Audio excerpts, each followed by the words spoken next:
Penguin Random House Audio presents Every Day is for the Thief by Teju Cole. Read for you by Peter J. Fernandez.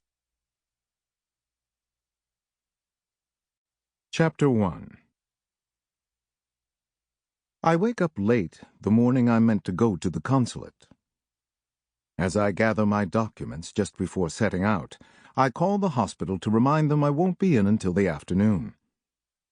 Then I enter the subway and make my way over to 2nd Avenue, and without much trouble find the consulate. It occupies several floors of a skyscraper. A windowless room on the 8th floor serves as the section for consular services. Most of the people there on the Monday morning of my visit are Nigerians, almost all of them middle-aged. The men are bald, the women elaborately coiffed, and there are twice as many men as there are women. But there are also unexpected faces.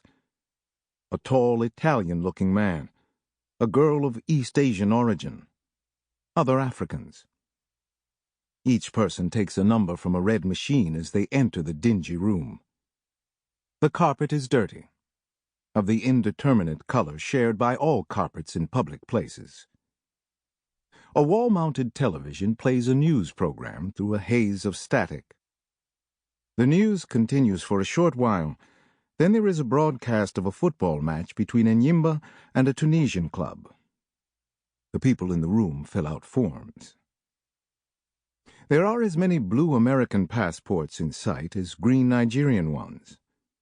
Most of the people can be set into one of three categories: new citizens of the United States, dual citizens of the United States and Nigeria, and citizens of Nigeria who are taking their American children home for the first time. I am one of the dual citizens, and I am here to have a new Nigerian passport issued. My number is called after 20 minutes. Approaching the window with my forms, I make the same supplicant gesture I have observed in others. The brusque young man seated behind the glass asks if I have the money order. "No, I don't," I say. I had hoped cash would be acceptable. He points to a sign pasted on the glass. "No cash, please. Money orders only." He has a name tag on. The fee for a new passport is $85, as indicated on the website of the consulate, but it hadn't been clear that they don't accept cash. I leave the building, walk to Grand Central Terminal, 15 minutes away, stand in line, purchase a money order, and walk the 15 minutes back. It is cold outside. On my return, some 40 minutes later, the waiting room is full. I take a new number, make out the money order to the consulate, and wait. A small group has gathered around the service window.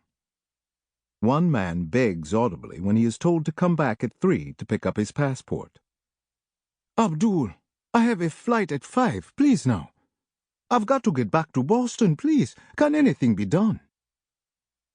There is a wheedling tone in his voice, and the feeling of desperation one senses about him isn't helped by his dowdy appearance: brown polyester sweater and brown trousers. A stressed-out man in stressed-out clothes.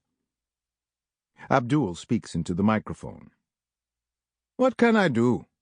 The person who is supposed to sign it is not here. That's why I said come back at 3. Look, that's my ticket. Abdul, come on now, just look at it. It says 5 o'clock. I can't miss that flight. I just can't miss it." The man continues to plead, thrusting a piece of paper under the glass.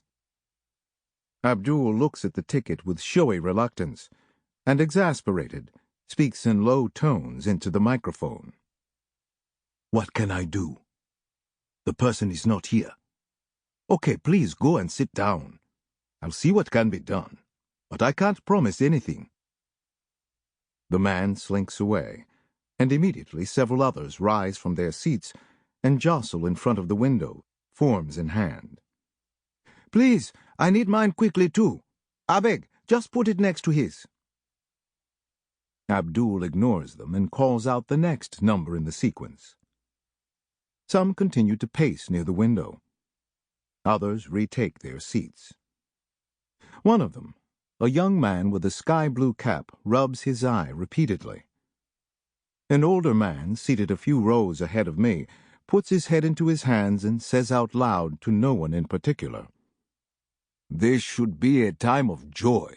You know, going home should be a thing of joy." Another man, sitting to my right, fills out forms for his children. He informs me that he recently had his passport reissued. I ask him how long it took. "Well, normally it's 4 weeks." 4 weeks? I am traveling in less than 3. The website assures applicants that passport processing takes only a week. It should normally, but it doesn't. Or I should say, it does, but only if you pay the fee for expediting it. That's a $55 money order. There's nothing about that on the website. Of course not. But that's what I did, what I had to do. And I got mine in a week. Of course, the expediting fee is unofficial. They are crooks, you see, these people. They take the money order, which they don't give you a receipt for, and they deposit it in the account, and they take out cash from the account. That's for their own pockets. He makes a swift, pulling motion with his hands, like someone opening a drawer. It is what I have dreaded. A direct run-in with graft. I have mentally rehearsed a reaction for a possible encounter with such corruption at the airport in Lagos. But to walk in off a New York street and face a brazen demand for a bribe, that is a shock I am ill prepared for. Well, I'll insist on a receipt. Hey, young guy, why trouble yourself? They'll take your money anyway, and they'll punish you by delaying your passport. Is that what you want? Aren't you more interested in getting your passport than in trying to prove a point? Yes, but isn't it this casual complicity that has sunk our country so deep into its woes?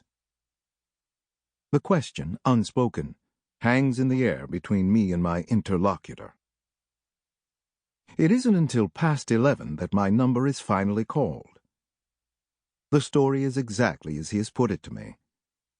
There is an expediting fee of $55 in addition to the actual $85 that the passport costs. The payment has to be in 2 separate money orders. I leave the building for the second time that morning to go and buy another money order. I walk quickly and am exhausted by the time I return at 11:45, 15 minutes before the closing of the window. This time I don't take a number. I barge my way to the window and submit my form with the required fees. Abdul tells me to pick my passport up in a week. He gives me a receipt, only for the original fee. I take it mutely, fold it up, and put it in my pocket. On my way out, next to the elevators, there's a partially torn sign that reads, "Help us fight corruption. If any employee of the consulate asks you for a bribe or tip, please let us know." There is no number or email address appended to the note. In other words, I can inform the consulate only through Abdul or one of his colleagues. And it's unlikely that they are the only ones on the take. Perhaps $30 or $35 of the expediting fee is going to someone over Abdul's head. I catch the look on Abdul's face as I exit the room. He is absorbed in assisting other applicants. It is a farce, given a sophisticated, "no cash, please" sheen. Chapter 2. It is early evening when the aircraft approaches the low settlements outside the city. It drops gently, and by degrees toward the earth, as if progressing down an unseen flight of stairs.